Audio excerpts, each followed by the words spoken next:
Tell me, what does it feel like to be a ghost at your own party? Don't try to deny it. You know that icy pressure that begins to expand in your chest weeks before the calendar marks that red circle. That day, which, by social decree, should be the epicenter of your happiness, suddenly becomes the stage for your most silent shipwreck. It's a cruel irony, almost perverse. While the outside world prepares to throw confetti and prepackaged wishes of prosperity at you, you lock yourself in an emotional bunker, feeling that every happy birthday is actually another crack in the mask you hold with trembling hands. Why does this happen? Why is the day you were born the one day the entire universe seems to tell you that you are finally visible, precisely the moment you feel more invisible than ever? Look at yourself there, standing before that flickering candle in the dark, surrounded by shadows calling your name. There is something deeply violent about mandatory joy. It's a tectonic clash between what the world expects of you and the raw truth that lives in your bones. You aren't ungrateful, you aren't a cynic, and you aren't even necessarily clinically depressed in that moment. You are quite simply a human being facing the purest existential paradox. The obligation to celebrate your existence when, deep down, you are still trying to forgive yourself for the simple fact of existing. That knot in your stomach isn't just sadness, it's a biological reaction. It's your nervous system detecting a threat in hypervisibility. Your brain has activated a psychological defense mechanism because the spotlight is too bright for someone who has learned to survive in the shadows of their own self-criticism. It is the terror of being the center of an attention you don't feel you've earned. It is the weight of unfulfilled expectations falling on you like a marble tombstone with your birth date engraved in gold. You look at yourself in the mirror, and you don't see someone celebrating one more year of life. You see a stranger who has wasted 365 days trying to decipher who they are supposed to be. Let's talk about that dissonance. Imagine the scene. The cake is served, the music plays in the background, and the laughter of others sounds like echoes from another dimension, from a world where people don't fear the passage of time. And you are there, physically present but psychologically miles away, wondering at what point the concept of turning a year older stopped being a gift and became a damage report. It is the birthday blues, but taken to an existential scale that no one dares to name out loud because it would break the spell of normalcy. To feel that you hate your birthday is, in reality, an act of brutal honesty with yourself. It is a refusal to participate in a collective simulation. It is the moment when the idealized I crashes into the real I, and that collision produces a vacuum that no party can fill. It is the annual reminder that time is a silent predator that doesn't stop to ask for permission. You feel the world is asking you to jump for joy, but your feet are buried in the mud of a nostalgia for versions of yourself that were never born. This isn't just calendar sadness. It is a neurobiological response to forced evaluation. Your body remembers traumas that your mind has preferred to forget. It remembers that at some point in your story, being seen was not safe. And now when everyone tries to see you at once, your psyche screams for a shelter. You are living an internal war between the need to be loved and the staggering fear of being discovered as a fraud under the light of the candles. This is why the air feels thicker. This is why the sound of gift wrapping irritates you to the core. This is why you want to disappear exactly when everyone is screaming for you to stay. When you look at the people around you, you see them celebrating your progress. But all you can hear is the ticking of a clock that sounds like an indictment. Every smile you force feels like a betrayal of the emptiness you carry. You've been told that birthdays are about the future, but for you, they are a mourning for the past, for the person you promised you'd be by now, but aren't. You feel the crushing weight of the social mirror, that distorted glass where everyone else's highlight reel makes your internal chaos look like a failure. But what if I told you that this hatred, this visceral rejection of your own celebration, is actually the most authentic part of you trying to speak? Welcome to the sanctuary of those who celebrate in silence. You are here because you are finally ready to stop pretending, because that anguish you feel isn't a factory defect. It's the sign of a consciousness that can no longer stand comforting lies. We are going to dissect that void. We are going to understand why your biology rebels against your own party, and above all, we are going to find out what your soul is trying to protect under that layer of apparent contempt for your own life. Because what you feel is not hatred toward yourself. It is something much more complex, much darker, and curiously, much more hopeful than you've been allowed to believe until now. Stay with me, because we are going to descend into the basement of your own history to light the only lamp that truly matters, your own, stripped of all the masks. You are standing at the threshold of a radical realization. By the time we reach the final echo of this conversation, you will finally decode the 3 subconscious triggers that turn your celebration into a funeral for your spirit. This is your essential map to reclaiming a peace of mind that was never supposed to be for sale. You must stay until the very last word because we are going to dismantle the machinery of your birthday anxiety. Piece by agonizing piece, revealing the gears that have been grinding against your soul for years. I promise you this. After today, you will never see your aging or your special day as a deadline for your success ever again. We are moving past the hollow, insulting advice of just be grateful and diving deep into the architecture of your own internal world.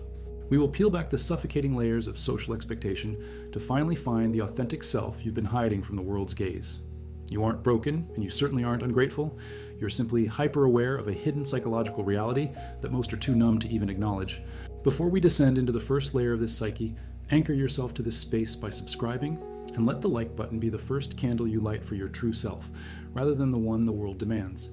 It helps this frequency find those still lost in the noise. We begin now by shattering the social mirror. You're not just waking up to another day, you are waking up to an audit. The moment you open your eyes on your birthday, the air in the room feels heavier, doesn't it? It's because the social mirror has been placed directly in front of your bed. This is the mechanism of the world, a relentless machine that demands you provide a progress report. We live in a culture that treats age not as a journey of wisdom, but as a series of rigid, unforgiving benchmarks. By 30, you should have this. By 40, you should be there. And when the calendar turns, you aren't looking at how far you've come. You're staring at the gap between who you are and who the social mirror says you should be. Leon Festinger, in his social comparison theory, proposed that we have a drive to evaluate our opinions and abilities by comparing ourselves to others. But on your birthday, this drive turns predatory. You aren't comparing your reality to your neighbor's reality. You are comparing your messy, private, internal struggles to the curated, polished highlight reels of everyone else's digital existence. You feel like a failure because you are measuring your behind-the-scenes footage against their theatrical trailer. The birthday becomes a magnifying glass for your perceived inadequacies. It's the day the inventory of failures is read aloud in your mind. You think of the relationships that withered, the career milestones that remained out of reach, and the versions of yourself you promised you'd become but ultimately betrayed. This societal pressure acts as a psychic weight. You are forced into a state of upward social comparison, where you look at those who seem to have made it and use their success as a weapon against your own peace.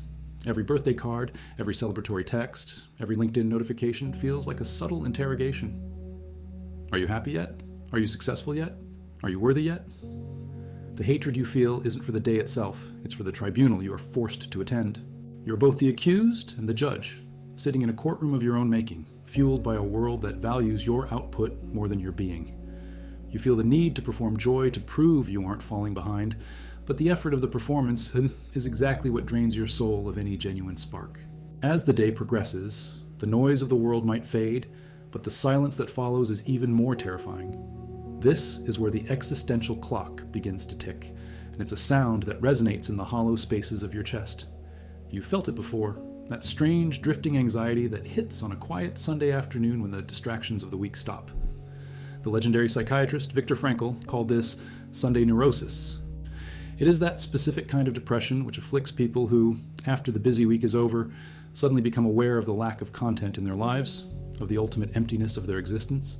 Your birthday is the ultimate Sunday. It is a day of forced rest, a day where you are supposed to step out of the grind and celebrate. But when you stop the grind, the void catches up to you. Without the noise of work, without the chores of survival, you are left alone with the existential vacuum. You realize that another year has been consumed by the fire of time, and you are left holding the ashes. This isn't just about getting older, it's about the terrifying realization that your time is a finite currency, and you aren't sure if what you're buying with it is worth the price. Frankl understood that we survive through meaning. But on your birthday, if you cannot find a why for the year that passed, the how of your current existence feels unbearable. You feel the existential clock reminding you that you are one step closer to the end, and you haven't yet found the beginning of who you really are. This creates a state of ontological guilt, a deep-seated feeling that you are failing to fulfill your potential. You aren't mourning the loss of youth, you are mourning the loss of possibility. The birthday is a milestone in a race you didn't ask to run, on a track that seems to lead nowhere. This is why you want to sleep the day away, why you want to numb the senses, because if you don't acknowledge the time, perhaps the time will forget to claim you. Now we descend into the deepest, most uncomfortable layer, the spotlight effect, and the visceral trauma of visibility. For many of us, the hardest part of a birthday isn't the aging, it's the attention. When people sing to you, when they gather around you, when they shower you with praise, do you feel a strange urge to crawl out of your skin? This is not just modesty. This is a survival mechanism rooted in your earliest experiences of attachment. Psychological studies on insecure attachment styles suggest that for those who grew up in environments where being seen was synonymous with being judged, criticized, or burdened, the spotlight of a birthday feels like a threat. If your primary caregivers only saw you when you were perfect, or if you were neglected and learned that safety lies in invisibility, then being the center of attention triggers a freeze response. To be celebrated is to be perceived, and to be perceived is to be vulnerable. You fear that if they look too closely, if the light stays on you for too long, they will see the cracks in the porcelain. They will see that you aren't the person they are celebrating. This is the imposter syndrome of the soul. You reject the love of others because you haven't yet learned how to tolerate the sight of your own reflection. Receiving love requires a level of intimacy that feels dangerous to a heart that has been trained to defend itself. Every gift feels like a debt you can't repay. Every compliment feels like a lie you have to maintain. You hate your birthday because it forces you to confront the fact that you don't know how to be loved without feeling like a prey animal under a hunter's lamp. You would rather stay in the dark, where it's safe, where no one expects you to be special, where you can just be. The birthday blues is your psyche's way of pulling the curtain shut so you can breathe without the pressure of an audience. Let's take a breath. Look at the situation from a distance. Isn't it absurd? Here we are, a collection of atoms on a spinning rock in the middle of an infinite silent void, and we have decided that once every 365 days, we must eat a specific type of sweetened bread while others chant a rhythmic spell at us. We get upset because a number changed, even though time is a human construct designed to organize agricultural cycles and tax collections. Take a moment to imagine a version of you in a parallel universe, a version where birthdays don't exist. There, you are just a being flowing through existence like a river. No milestones, no deadlines, no forced joy. In that world, you aren't failing at 30 or 40. You're simply being at this moment. The absurdity of our ritual is the only thing that makes the pain tolerable.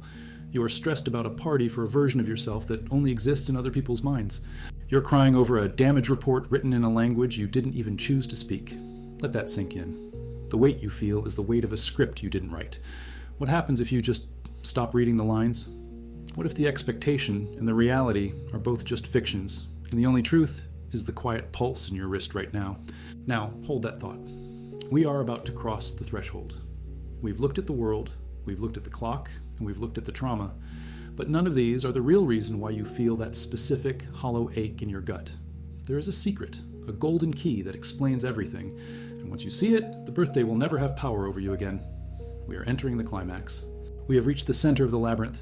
We have stripped away the social masks, silenced the existential clock for a moment, and looked directly into the terrifying light of the spotlight. But now, I need you to go deeper. I need you to walk with me into the room you keep locked every other day of the year, the room where you store the ghosts of the people you were supposed to be. This is the moment of the great revelation. The reason you hate your birthday isn't because you are getting older. It isn't because you are ungrateful, or because you are lonely, or because the world is demanding a performance you can't give. Those are just symptoms. The real, visceral, bone-deep reason you feel like you're dying on the day you were born is this. Your birthday is the annual funeral for your unlived life. Think about it. Every year is a hallway of doors. When you were 10, you thought 20 would be a kingdom. When you were 20, you thought 30 would be a sanctuary of certainty. But as the clock strikes midnight and the date changes, you aren't just 1 year older, you are 1 year further away from the infinite versions of yourself that you have lost. This is the grief of the unlived life.